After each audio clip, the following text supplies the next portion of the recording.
No, I do not have to respect you.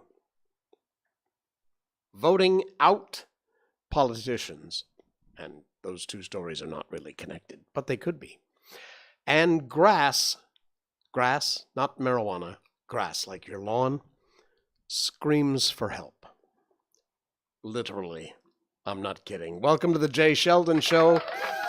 Yes, I know I did not make it Saturday, and to be honest, I'm not much better today, but I had to pop in, and I had to do a show, no matter what.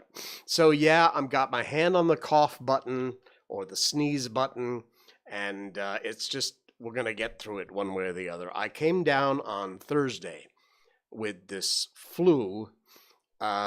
It just hit me like a ton of bricks. About once, used to be twice a year, but now about once a year, I will get a flu bug that knocks me on my ass and puts me out. And this is apparently it. It has felt like I've been sick for weeks. And I just realized it's only Monday. It's only been 4 days. Yep, we started on Thursday, where it started to get all heaty and runny nose, sore throat, the usual flu crap. And it's only been 4 days. So, there's an old saying my grandmother used to say, 7 days coming, 7 days here, 7 days leaving. That's how long a cold lasts. This is like a flu cold thing. My stuffy nose, heaty, very hot feeling. We have a saying here in Asia that's you feel heaty.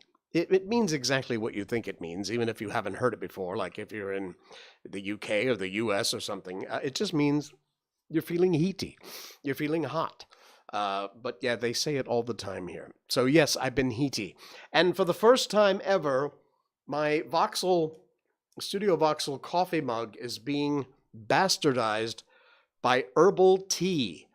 Yes, it's actually herbal. I know. But since I've lived in Malaysia, I learned two things. Hold on, I need a sip. I learned two things that help for flu. One is, now I'm not a doctor. I'm not recommending you do any of this or you use any of this. I'm telling you what I use because it helps. There is this herbal tea. The brand is Hoyan Hor. You've probably seen it. Actually, most people are familiar with the green one. Now, this is not a sponsor ad. I just love this stuff. It works great.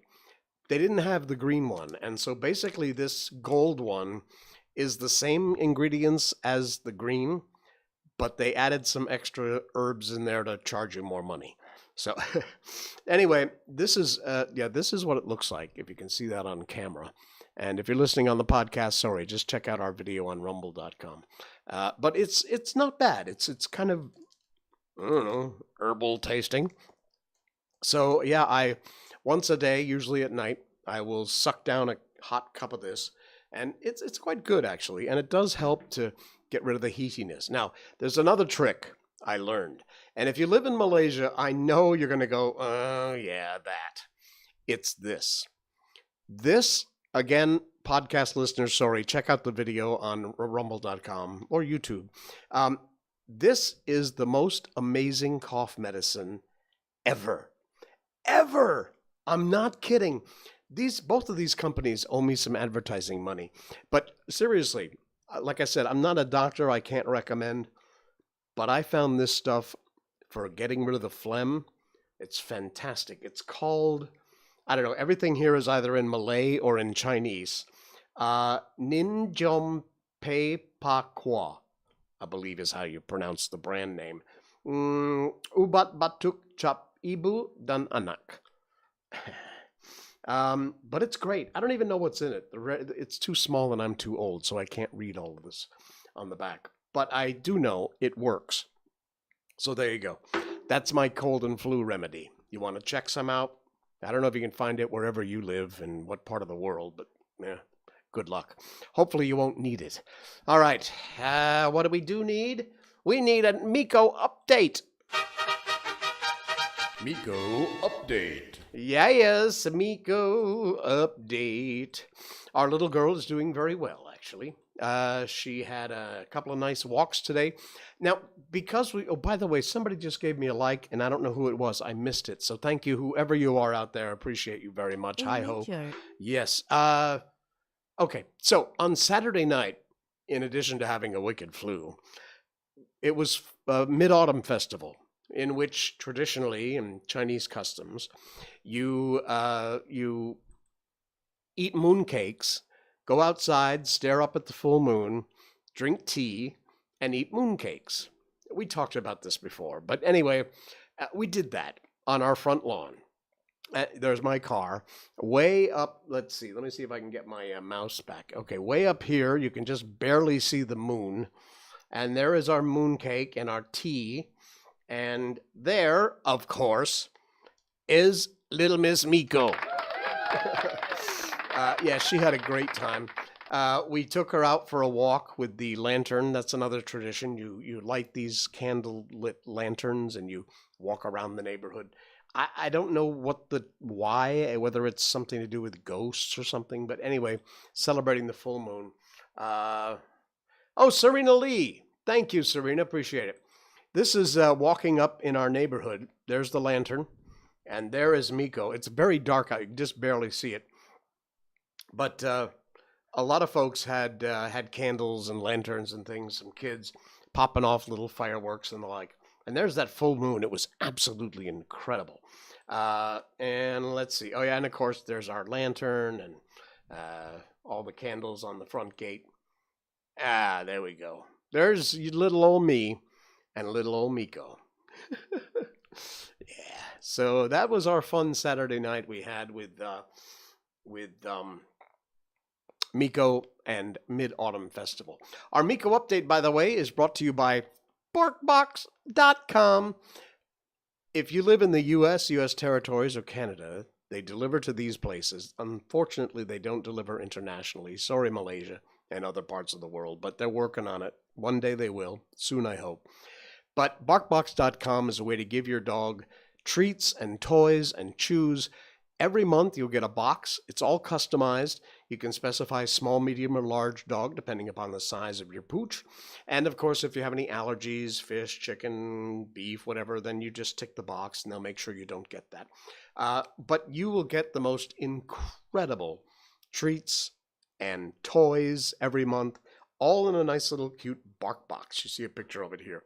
And it really is an amazing gift you can give to your furry friend. Check it out, barkbox.com/Miko. The link is in our show notes tonight. That's our description down below. Barkbox.com/Miko, M-I-K-O, and that will give you an exclusive offer. You see this? A free extra month with a multi-month subscription.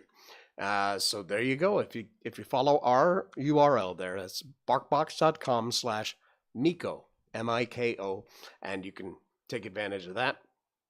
Your first box will ship right away. You can order one box. You can order 6 months of a subscription, or 12 months. And of course, it goes without saying, the more longer you subscribe for, the less it is every month. So it just always works out that way. And there's a 100% happy guarantee. If your pup isn't happy with BarkBox, they will do everything in their power to work to make it right. And these customer service guys mean it when they say that. Great, great company. Barkbox.com/Miko. Check it out. The link is in our show notes. Thank you, Barkbox. Appreciate it. All right. One more little plug before we're done here. Hang on one quick second. I just got to scan through. Where are we? Okay. I wanted to show you this. If you are listening in on Twitch, Juan Hamza posted this. It's a public post, so I'm not sharing anything out of school. And you don't have very long to take advantage of this if you are a fan of No Straight Roads. That's the game, amazing game that I was a part of. I play the voice for Cliff, the character in No Straight Roads. And believe it or not, DJ Subatomic Supernova now has a plushie. Yes, check that out. Because of all the support from fans worldwide, our debut game, No Straight Roads, had the pleasure of collaborating with Makeship to produce this wonderful plushie. They need 200 pre-orders to make it happen, and it's only available for 3 weeks. Check it out. There's a link. I don't think I put the link in my show notes tonight. Sorry about that. But if you check out my personal Facebook page, you can find it. It's right at the top of the page. And there's a link there where you can go, and it's only available for 3 weeks. And it'll help to support Metronomics, No Straight Roads, and you get a really cool plushie. Nice. All right. What else we got kicking off here? Froggy Girl says those massive cheek wrinkles make you look very scary. Thank you. That's exactly why I had them put there. Because I'm trying to look as scary as I possibly can. The scarier, the better. Appreciate it. Thank you very much for that. All right. First, whatever. First story here is about the fact that you don't deserve any respect just because you exist. No, I do not have to respect you. Take a look at this story. It is from heartwarming.com. The link's in our show notes. And it just, when I saw this and read it, I'm not going to read the whole article, but check it out. The question, am I a jerk for not respecting my coworker's peanut allergy? She said, this is such a Karen thing. You don't seem to get it. I could die. I said, yes, I've heard that it can happen sometimes. She told me I needed to get rid of the candy in my dish, and I told her, no. No one said you have to get along with your coworkers. It's nice if you do, but nobody says, it's not written anywhere. Accepting them to keep the relationship cordial is enough for most people. Honestly, getting along is a great gift. And when an annoying coworker fails to control their feelings and addresses conflicts professionally, it is a one-way ticket to unneeded drama that devalues and destroys confidence within the team. That topic takes center stage. In this case, it's allergies. And it's from a Reddit thread. It says, we have a new employee I'll call Heather. Should have called Karen. I have a candy dish on my desk, which has various types of candy in it. Right now, I happen to have little Reese's peanut butter cups. Heather noticed my candy dish and said, you know, I'm allergic to peanuts. And I said I wasn't aware of her peanut allergy, but I did have some other candy in the dish without peanuts if she wanted any. She was welcome to it. And then she said, you don't seem to get it. I could die. And I said, yes, I heard that can happen sometimes. So there's her candy dish with some with peanuts, some without. So I said that at the time I purchased the candy, she wasn't employed by the company, and next time I'd be sure to not buy any candy with peanuts. She then said, don't you think it's insensitive to keep that death-inducing candy sitting on your desk? You're not respecting my peanut allergy. Oh, shut. Oh, I just want to reach out and strangle these people. I said I didn't think it was insensitive because all she needed to do was don't take any. She told me I needed to get rid of the candy, and I said no. I said we have employer-sponsored health insurance. If you know you will die if you come in contact with something as common as peanuts, I would suggest you get an EpiPen. She went to Human Resources. Here we go. Basically told them I was putting peanut butter candy on my desk to harass and bully her because of her peanut allergy. These self-righteous. See? You see what I mean? No, I do not have to respect you. I got a lecture from HR, was directed to never bring anything containing peanuts in the office again. Wait, it gets better. I definitely think she's a a-hole, but I'm not entirely sure about myself. Well, later on, she added an update. A lot of people talking about airborne peanut allergies. Please, wear a mask. Like that's like do any good. I don't think it's that kind of peanut allergy because she was standing right next to my candy dish the entire time she was arguing with me. She didn't correct me when I said that as long as she didn't eat any of the peanut candy, it shouldn't be a problem. And also, when I talked with HR, they didn't say anything about an airborne peanut allergy. I know I wasn't nice. I'm not saying I wasn't an a-hole. I don't want to say if I thought she was in any actual danger, I would have removed the candy dish right away. I don't know if it makes any difference, but my candy dish primarily had non-peanut candy, Kit Kat, Milk Duds, Whoppers, Rolos, Reese's Cups. It all came together in the same bag like a Halloween candy box. Then added milk chocolate Dove candies, no nuts. Literally talking about no more than 3 Reese's Cups in the candy dish, not an entire dish full of Reese's. Now here's the latest update, and I love this. Today I went to the HR lady to discuss me being the only person instructed not to bring peanuts to the office. The HR lady said, "I owe you an apology. We should have done our due diligence before we said that, and we shouldn't have singled you out. At this time, we have no reason to limit anyone from bringing peanuts into the office." I asked her, "What about Heather's allergies?" She rolled her eyes and said, "I really can't talk about her private health information. All I can say is this time is that I haven't seen any evidence that supports the need to limit any employee's exposure to peanuts. Going by the evidence we have, Heather will be just fine, and that's all I can say about it." Well, thank God. Nuttier than the peanut butter. Yeah, you're right, Sean. Hello, welcome in. Good to see you, Sean. All right. Man, I'm telling you, these kind of self-entitled, man. Anyway, it just gets on and on. No respect. And frankly, you don't deserve any respect. So there you go, if that's what you're going to be like.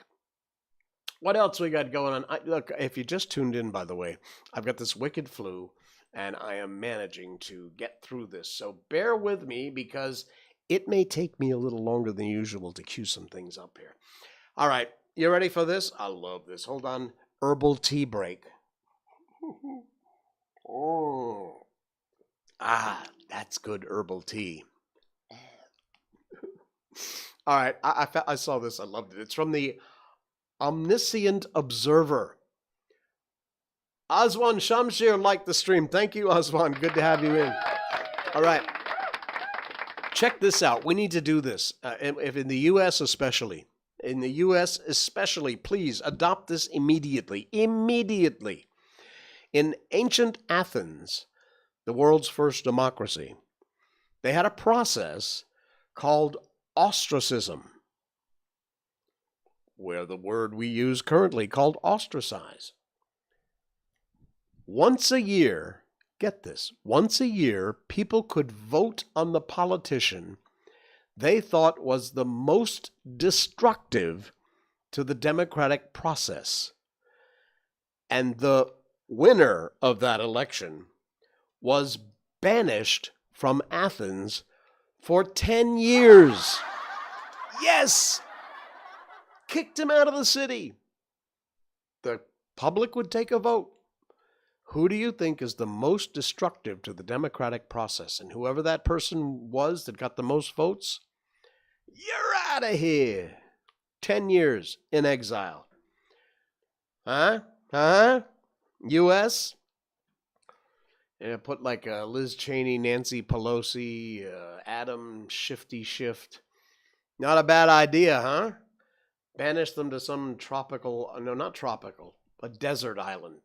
That would be something more deserving. Not a tropical island. That sounds too pleasant. All right, here's another one. Do you know that everybody knows that if you talk to plants or you play music for plants, they grow better? Science has proven that. Well, this is so weird. Such a strange story. It's from The Sized, that has some rather unusual things they post sometimes, but this one is cool. I can kind of believe this one. The link's in our show notes if you want to check it out. It's just exactly what you see here, so you can share it out if you want. Turns out the smell of, when you mow the lawn and you can smell the grass. Well, what a great smell, by the way. What a fantastic smell of fresh cut grass. Anyway, as much as it might be a really nice smell, it's a distress scream coming from the grass. Not kidding.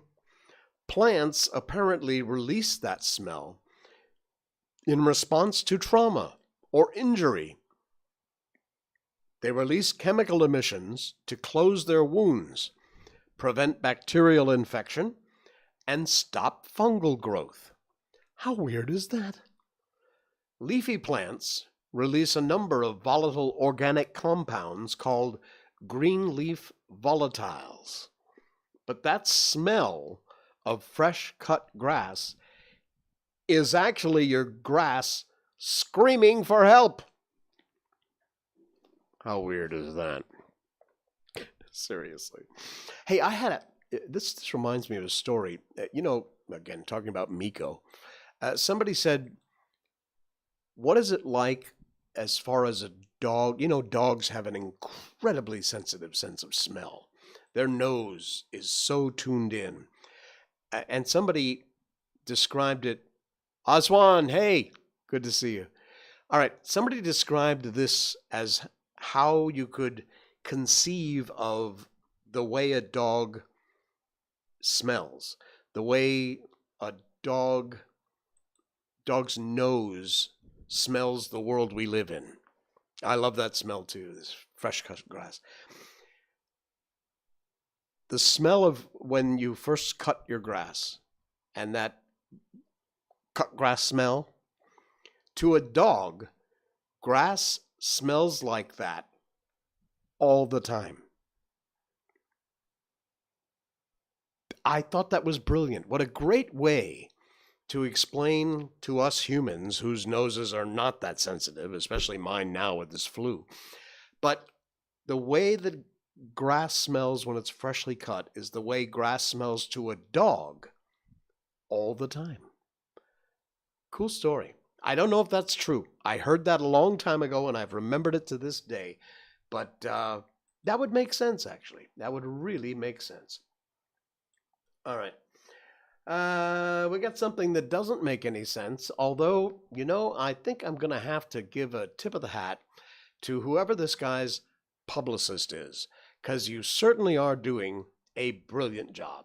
Now, I'm warning you, this is from the Malay Mail, and there's 5,000 ads posted all over the place. I did put the link in our show notes tonight, but be prepared, because if you go to this link, you're going to get slammed with ads popping up all over the place. It's one of the downsides of sharing anything from the Malay Mail, but there you go. All right, check this out. Malaysian actor Zahiril Adzim turned down a Hollywood role because it involved partial nudity. Yeah. He rejected a role in a Hollywood production as it required him to appear in bedroom scenes. God forbid.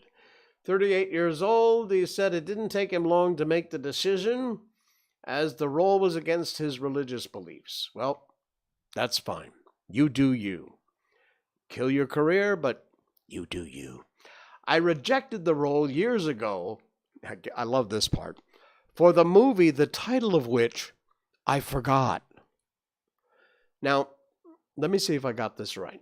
You get offered a role in a Hollywood film, and you forgot the name?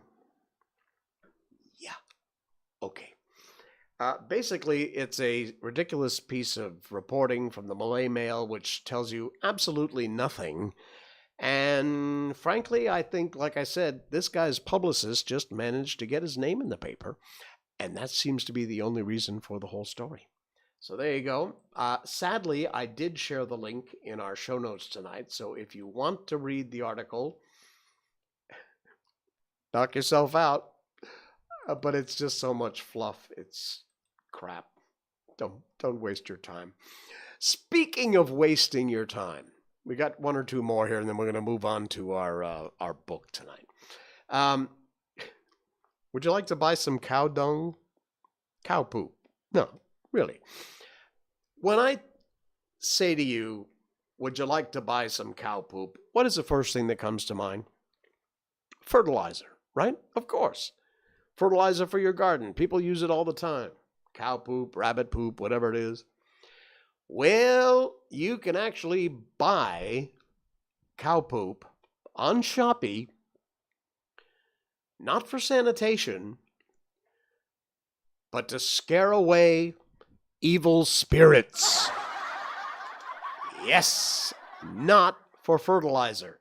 Sorry for those of you watching our video live stream. There is a giant picture of a big pile of cow poop on my screen.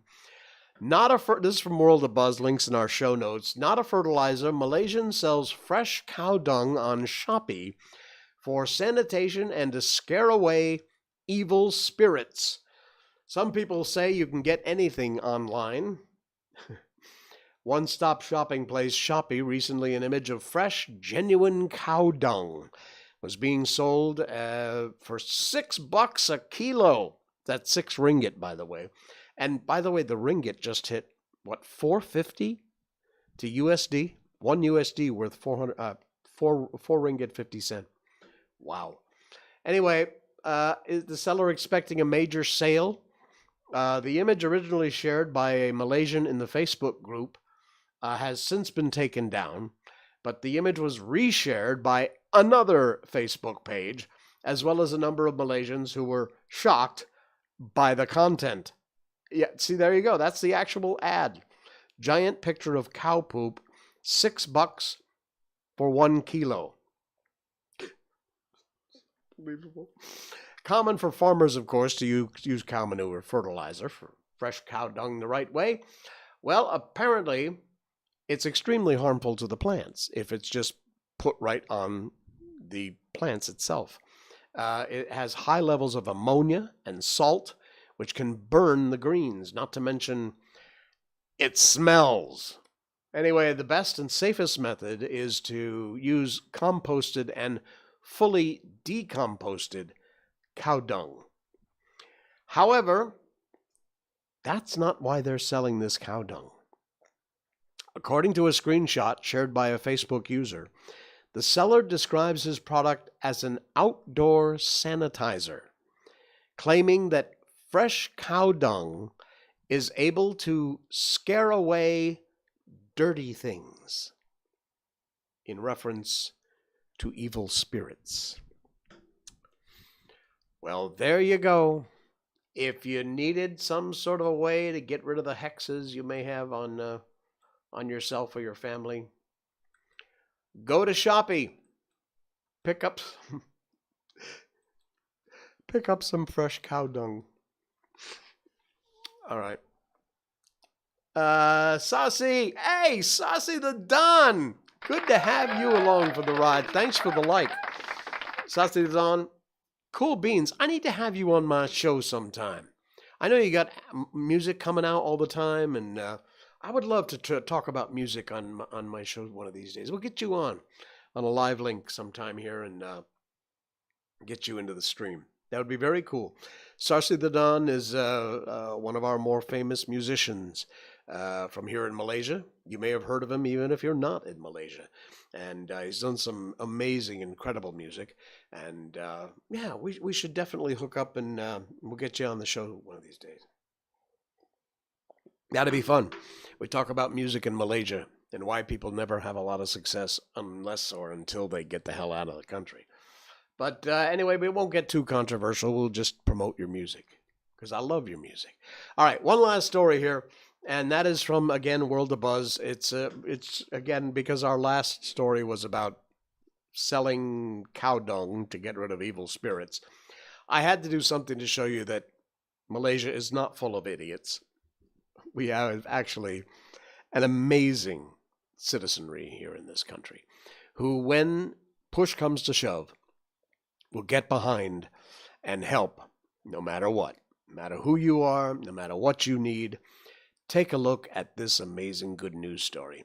Malaysians raised 70,000 ringgit for differently abled delivery rider within 24 hours. 24 hours. Because of all of you, he says, Muads will walk upright again. You are all my heroes.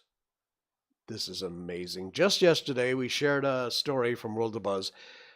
Differently abled delivery rider, had lost his motorcycle to a thief and was struggling with debt. Bukit Mertajam MP Stephen Sim then purchased a new motorcycle for him with his own income, and along with Permatang Pua MP Nurul Iza Anwar, they cleared the rider of his debts. Although the rider still needs leg surgery, which prompted Sim to share the rider's account number in the hopes that the general public would come to the rider's aid. Boy, did you guys. Did you in spades. Sim took to his official Facebook page to share how the general public donated a total of 70,000 ringgit to Muads within 24 hours. In less than 24 hours, he wrote, Muads has managed to collect almost 70,000 for his leg surgery. Among those who contributed are Chinese, Indian, Malays, and Malaysians of independence this Independence Day. I want to tell Brother Muads and all my friends, never give up hope, no matter how hard our lives are. We have each other, and we will take care of each other. Wow. Amazing. What a fantastic story. And there's a picture of Muads. That's just absolutely incredible. I love it when a plan comes together, and that was, the link is in our show notes. Do check it out. It's incredible the amount of money that they managed to raise. Absolutely amazing. All right. It's time, although I don't think we're going to do a lot of the book tonight, because like I said in the beginning, if you just tuned in, I've got a wicked flu. My coffee has been replaced with herbal tea. I know, it's sacrilege. But you do what you do. And I've also been living on this. Wait, let me move it out of the books. There you go. Best cough syrup ever. Clear you right out. I'm not recommending that. I'm not your doctor. I'm telling you what I use. It's great. All right. We're going to get on with a little bit of Sherlock Holmes here. Where do we go? Where is Sherlock? Hello. There we go. Well, this was a really interesting story. It's the last of our adventures. It's going to be another couple of streams, and then we will have wrapped the adventures of Sherlock Holmes.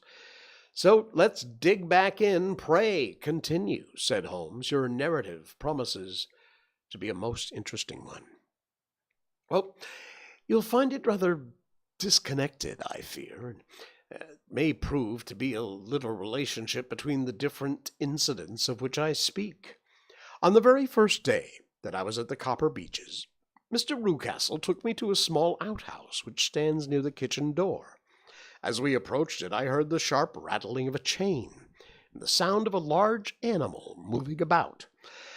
Look in here, said Mr. Rucastle, showing me a slit between two planks. Is she not a beauty?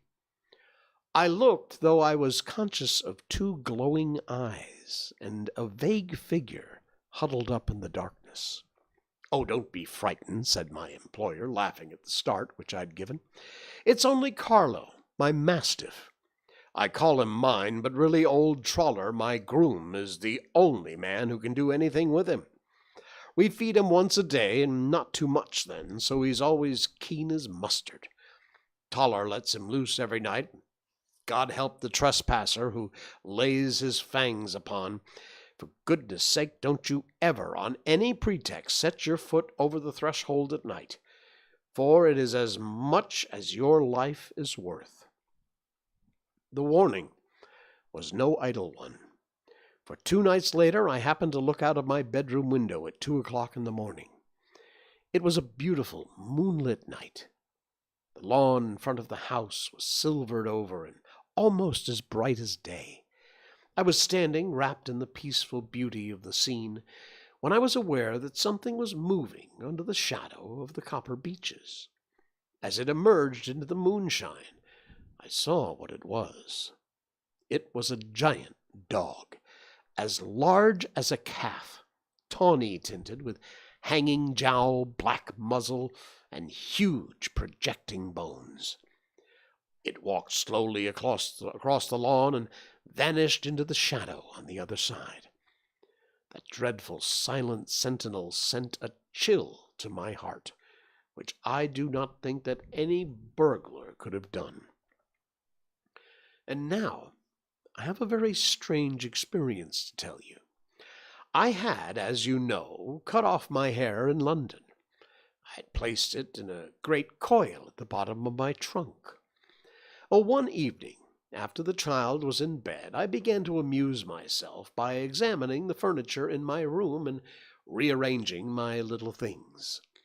There was an old chest of drawers in the room, the 2 upper ones empty and open, the lower one locked. I'd filled the first 2 with my linen, and as I still had much to pack away, I was naturally annoyed at not having the use of the 3rd drawer. It struck me that it might have been fastened by a mere oversight, so I took out my bunch of keys and tried to open it. The very first key fit to perfection, and I drew the drawer open. There was only one thing in it, but I am sure you would never guess what it was. It was my coil of hair. I took it up, examined it. It was of that same peculiar tint and the same thickness, but then the impossibility of the thing obtruded itself upon me. How could my hair have been locked in the drawer? With trembling hands, I undid my trunk, turned out the contents, and drew from the bottom my own hair. I had laid the 2 tresses together, and I assure you they were identical. Was that not extraordinary? Puzzle as I would, I could make nothing at all out of what it meant. I returned the strange hair to the drawer, and I said nothing of the matter to the Rucastles, as I felt I'd put myself in the wrong by opening a drawer which they had locked. I am naturally observant, as you may have remarked, Mr. Holmes, and I soon had a pretty good plan of the whole house in my head. There was one wing, however, which appeared not to be inhabited at all.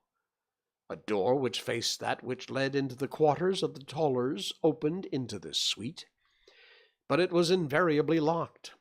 One day, however, as I ascended the stair, I met Mr. Rucastle coming out through this door, his keys in his hand and a look on his face which made him a very different person to the round, jovial man to whom I was accustomed. His cheeks were red, his brow was all crinkled with anger, and the veins stood out at his temples with passion. He locked the door and hurried past me without a word or a look. This aroused my curiosity, so when I went out for a walk in the grounds with my charge, I strolled round to the side from which I could see the windows of this part of the house. There were 4 of them in a row, 3 of which were simply dirty, while the 4th was shuttered up. They were evidently all deserted. As I strolled up and down, glancing at them occasionally, Mr. Rucastle came out to me, looking as merry and jovial as ever. "Ah," said he, "you must not think of me rude if I passed you without a word, my dear young lady. I was preoccupied with business matters." I assured him that I was not offended. "By the way," said I, "you seem to have quite a suite of spare rooms up there, and one of them has the shutters up." He looked surprised, and, as it seemed to me, a little startled at my remark. "Photography is one of my hobbies," he said. "I've made my dark room up there, but dear me, what an observant young lady we've come upon. Who would have believed it? Who would have ever believed it? He spoke in a jesting tone, but there was no jest in his eyes that looked at me. I read suspicion there, and annoyance, but no jest. Well, Mr. Holmes, from the moment that I understood that there was something about that suite of rooms which I was not to know, I was all on fire to go over them. It was not merely curiosity, though I have my share of that. It was more a feeling of duty, a feeling that some good might come from my penetrating to this place. They talk of woman's instinct. Perhaps it was woman's instinct which gave me that feeling. At any rate, it was there, and I was keenly on the lookout for any chance to pass that forbidden door. And we're going to knock it off right there tonight, just a little bit early. Again, I'm getting through it, folks. This flu has got me stuck. All right, here we go. I will see you again on Wednesday night. I'm sure I will have mostly recovered from this mess. And, thank you so much. We had lots of people come in and pop in here. Sean, Oswan, Salsi.